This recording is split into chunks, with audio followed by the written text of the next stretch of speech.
మరొకటి ఏంటంటే skill development కేసుకు సంబంధించి అనేక కేసుల్లో ఈయన అధికారంలోకి వచ్చిన తర్వాత బాబు గారు 2014-19లో జరిగినటువంటి దానికి సంబంధించి 2024లో అధికారంలోకి వచ్చిన తర్వాత సిఐడిని నియమించుకొని తనకు అనుకూలమైనటువంటి అధికారుల చేత కేసులు మూయించుకునేటువంటి ప్రయత్నం చేశారు ఇక్కడ. సో ఈ స్కిల్ డెవలప్మెంట్ కేసుకు సంబంధించి తుది తీర్పు కాపీ ఏదైతే ఉందో మూసివేయబడినటువంటి దానికి సంబంధించి నాకు అది తుది తీర్పు కాపీ కావాలని చెప్పి, ఎందుకంటే ఒక వ్యక్తి బాలగంగాధర్ తిలక్ ఈయన హైకోర్టులో పిటిషన్ వేశాడు. ఇది స్కిల్ డెవలప్మెంట్ కేసు సిబిఐ చేత విచారణ చేయించాలని అక్కడ కేసు వేసిన తరుణంలో ఇక్కడ కింది కోర్టులో ఏదైతే ఈ కేసును కొట్టివేశారో నాకు అది తుది తీర్పు కావాలంటే తీర్పు అది ఇవ్వలేదు, కానీ మళ్ళీ వాదనలు వినిపించారు.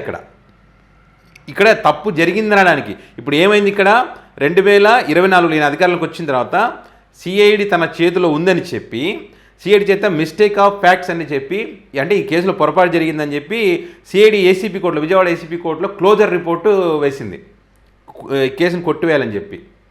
ఇట్లా జరిగినటువంటి తరుణంలో మరి ఇక్కడ ఒక పిల్ వేశారు తిలక్ గారు హైకోర్టులో, ఈ కేసు మళ్ళీ విచారణ జరగాలి, కేసును మూసేస్తున్నారు. మరి ఒక హైకోర్టులో దీనికి సంబంధించి పిల్ వేసినప్పుడు, పిటిషన్ ఉన్నప్పుడు ఇది ఎట్లా కొట్టేస్తారు ఇక్కడ?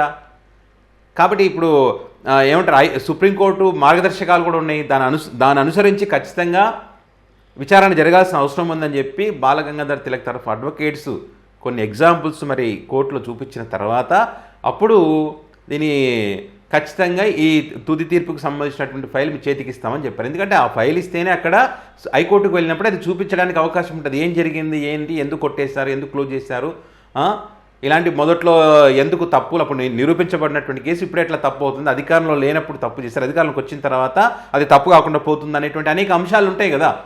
సో వాళ్ళు దానికోసం అని చెప్పి అడిగారు. ఇప్పుడు అది ఓకే అయింది.